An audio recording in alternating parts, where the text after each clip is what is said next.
د کم تاریخ څخه چې دغه لړۍ د ګداګرو د راټولولو شروع د ګراف او اندازه ډیر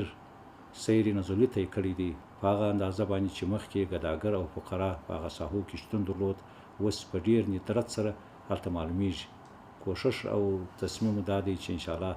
په ډیر لږ وخت کې به دغه د کابل پلازمینه په مکمل ډول سره د ګداګرو څخه پاکه شي د دغه پروسې څخه